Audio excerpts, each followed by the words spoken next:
What if everything you know about reality is wrong? We rarely pause to question the fundamental reality of the things that surround us in our daily lives. Chairs, those ubiquitous objects we rely on without a second thought.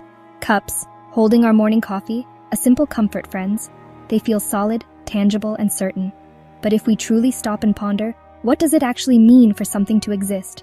What is the essence of existence itself? Consider your thoughts, those fleeting mental images and concepts.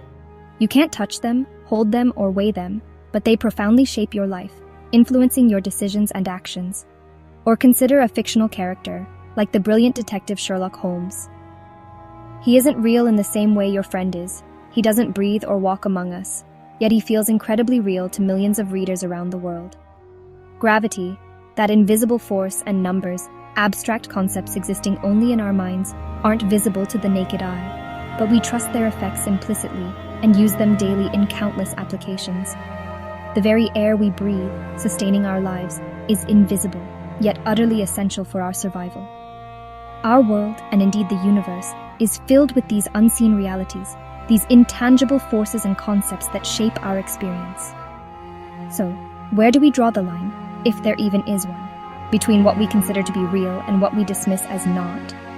Philosophy, in its essence, invites us to pause and to look again, with fresh eyes and open minds, at the things we so readily take for granted in our everyday existence. Why is there something rather than nothing at all? What fundamental characteristic do a chair, a fleeting thought, and the abstract number 5 have in common that allows us to confidently say that they all, in some sense, exist? This isn't merely a semantic word game or an academic exercise. How we ultimately answer this profound question fundamentally shapes how we perceive ourselves, our relationships with others, and our place within the vast expanse of the universe. The question of existence, therefore, is the essential starting point, the bedrock foundation for truly understanding what it means to be human, to experience consciousness, and to grapple with the mysteries of our being. It's a complex puzzle, cleverly hiding in plain sight, patiently waiting for us to finally notice its presence and begin to piece it together. So, let's ask again, with renewed curiosity and a sense of wonder, what does it truly mean for something to be real? Let's begin our journey together, venturing into the very heart of existence, exploring its hidden depths and unexpected turns. The answer, as we shall discover, may ultimately be far stranger and far more profound than you might initially think. To exist usually means, in the most fundamental sense, to have a place in reality, to occupy a space within the grand scheme of things. It implies being part of the universe, however big or small that part may be. For a stone, it's simple. It takes up space, it has a defined location, it has mass, and interacts with the world through gravity and other forces. We can see, touch, and weigh it, providing empirical evidence of its existence. But what about a memory? What constitutes its existence? It doesn't take up physical space, it has no measurable dimensions in the material world, but it can profoundly shape your mood and identity, influencing your decisions and actions. It exists in your mind, as a pattern of neural connections, not in the world of atoms in the same way a stone does. This suggests reality has layers, physical and mental, each with its own rules and properties. Maybe to exist is to have an effect, to leave an imprint on something else, whether in the external world or in the internal landscape of our minds. A chair supports you. It provides a physical function.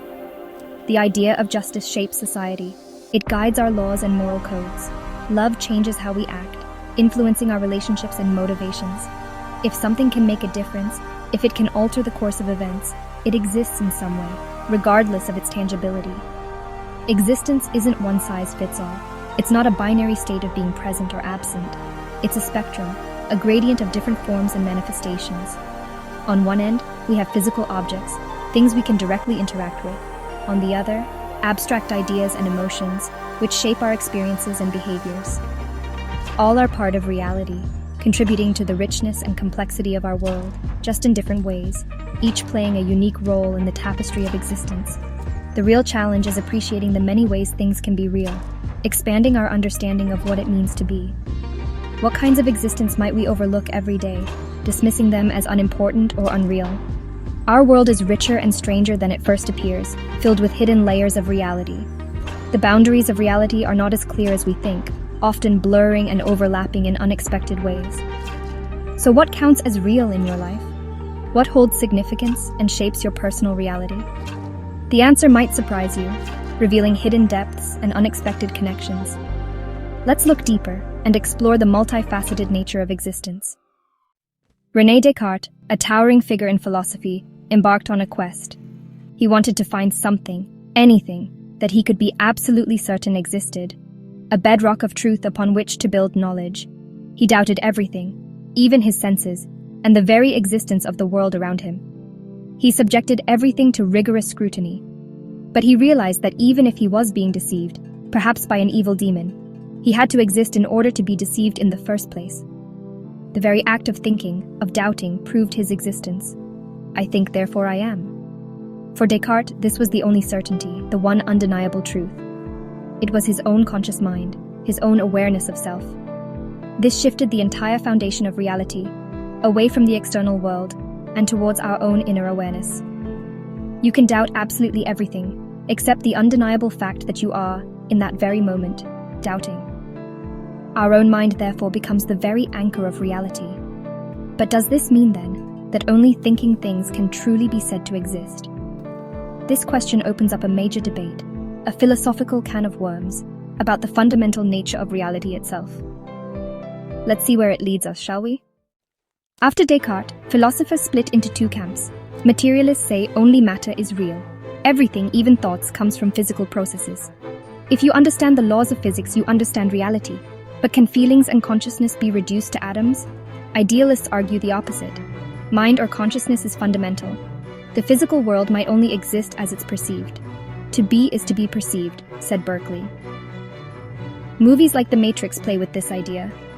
What if reality is a mental simulation? Are we machines that learn to think, or minds experiencing a world? The debate continues. The question, what does it mean to exist, is yours to explore. You don't have to choose between materialism and idealism. Maybe reality has both physical and mental sides. Notice what makes you feel most real: physical experiences, inner thoughts, or connections with others. Your view of existence shapes your values and choices. There's no final answer in a book. The answer is in how you live. To exist is to keep asking, to wonder about your own being. Cherish this capacity for wonder. Your life is the most profound text on existence you'll ever read. The exploration has already begun.